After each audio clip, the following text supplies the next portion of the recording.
punët, ibadetet, adhurimet, sadakaja, çdo vepër të mirë të cilën e ke bërë gjatë këtij muaji, kjo ka me u regjistru. A kena me pa ne? Jo. Kur ka me dëshmu, kur do dalë para Zotit Gjelle Gjelalu në ditën e llogarisë, për me dëshmu ti çka ke vepru edhe unë çka kam bërë ai. Allah na mëson me kanë vepra të mira. Allah na i ka dhënë mundësi. I madhi Zot prej mëshirës së Tij të madhe, prej dashurisë të cilën e ka ndaj njerëzve, i madhi Zot Gjelle Gjelalu njerëzve ju ka dhënë mundësi me pak me profitu shumë. Ky Islam është me vlerë, alhamdulillah. Alhamdulillah që neve e kemi këtë Islam i cili ka vlerë dhe rëndësi. Andaj prej dhundive, prej begative të Zotit Gjelle Gjelalu është njeriu me vepra të vogla fiton shumë.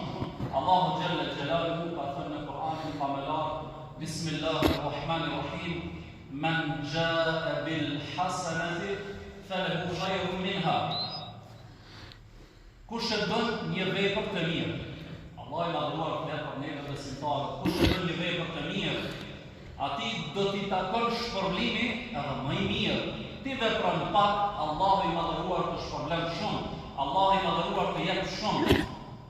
Andaj, qysh me kalu muajin e madhëreshëm të Ramazanit, shërohet në për librat e dietarëve të njohur, Ibn Jauzi e transmeton një ngjarje, do thotë e kam takuar një popull i cili ose disa njerëz bënin punë shumë të rënda. Ne si popull kena kalu kohë të vështira kur është dorë shumë fund për me punu punë të rënda, qoftë në ujtësi apo punë tjera.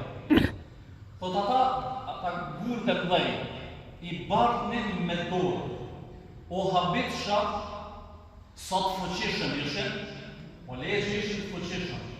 Po qysh e bënin punën me vullnet të madh, me dashuri të madhe, me kënaqësi të madhe.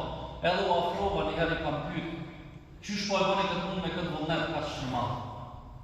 Te arabët ka qenë e njohur poezia, vargje, lavdët, domethënë thurjet poetike. Edhe në kohën e pejgamberit alayhis salam ka pas poetë me shprehje shumë të veçantë. Edhe dy persona është dashur me papa peshën e rëndë. Atë gurin e rëndë. Thotë gjithë mune kemi bërë kështu. Njëri ka fi poezi, edhe tjetri e ka ndëgju. I ka ndëgju shprehje. Kur e ka përfundu i pari poezi, ka vazhdu i dyti. Poezi edhe këtë tjetër e ka ndëgju. Përfundimi e që shka orë. Kur janë përshëndru të poezia, edhe bata e rëndë që e ka pas, ja kanë letësu. Punën e tyre. Vëllëzër të ndërruar. Ne në muajin e madhëreshëm të Ramazanit kemi nevojë të përqendrohemi te shpërblimi i Zotit.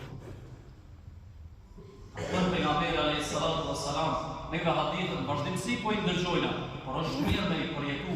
Men sama Ramadanan imanan wa ihtisaban ghufira lahu ma taqaddama min dhanbihi. Ai që agjeron muajin e madhëreshëm të Ramazanit me besim ndaj Allahut, me llogaritjen e shpërblimin e Allahut, krejt mëkatet e kaluara do t'i falen.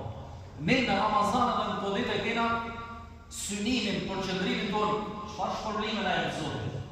Kur e dina shpërblimin që na jep Zoti, agjerimi është më i lehtë. Namazet janë të lehta, namazi i taravive është i lehtë. Vëllezër të nderuar, ka thënë pejgamberi alayhis salam, e fillon namazin me imam, edhe e përfundon kur imami e përfundon namazin, e përfundon edhe te, Allahu ta jep një shpërblim të veçantë, cili është sikur ke bërë namaz tër natën, gjithë natën. Allahu na mëson të shpërblimi ja Rabbel Alamin. Në muajin e Ramazanit është mirë mos me anashkalu disa veprime të vogla, prej të cilave kemi shpërblime të mëdha. Ka thënë pejgamberi alayhis salatu wassalam, at-tahuru shatrul iman, pastërtia është gjysma e fesë, gjysma e besimit.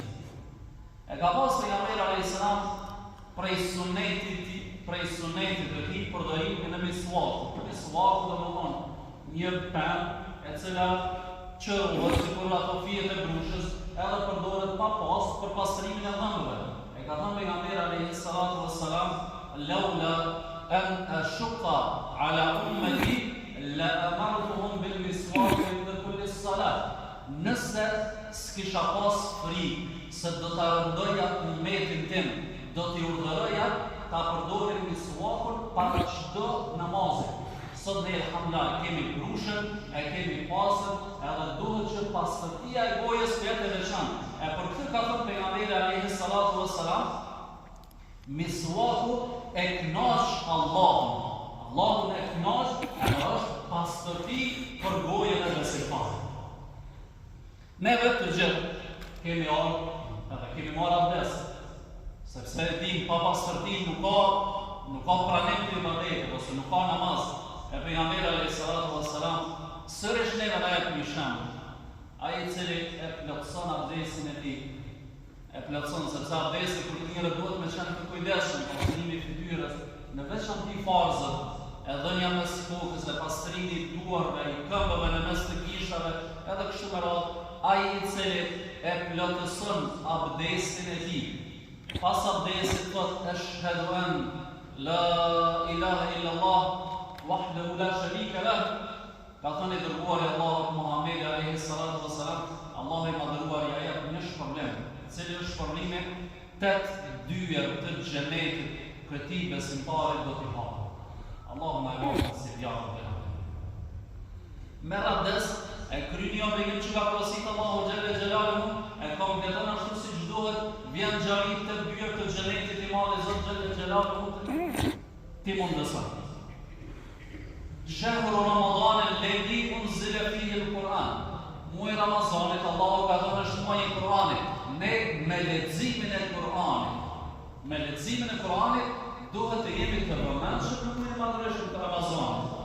Nëse dina me lexu Kur'anin, edhe pse alhamdulillah Allah i madhëruar e ka bërë mrekulli mësimin e leximit të Kur'anit shumë lehtë mësohet.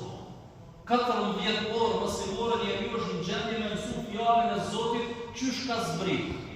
Për gjeneratat e moshuar është pak më e vështirë.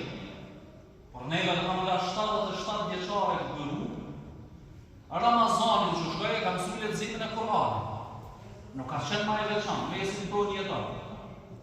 Prandaj gjeneratat e reja duhet me mësu leximin e Kur'anit, edhe ne këto që i dim prej Kur'anit ti shqiptojmë, sepse i madhi Zot na ka thënë Kur'an, ja ayyuhalladhina amanu dhkurullaha dhikran kathira, Allahun kujtojeni shumë, përmendeni Allahun shumë. Vetëm nëse surën e Ikhlas, kul huwallahu në lexon, shpërblimi është sa 1/3 e Kur'anit. Një shkronjë prej Kur'anit 10 shpërblime. Është mirë njeriu dhikrën me përdorur në Ramazan, sepse është i lehtë, shpërblimin e ka të madh. Fjalët të dashura tek Allahu xhalla xhelaluhu, ai i cili ka thënë me salatu wassalam, e thot 100 herë brenda ditës, subhanallahi wa bihamdi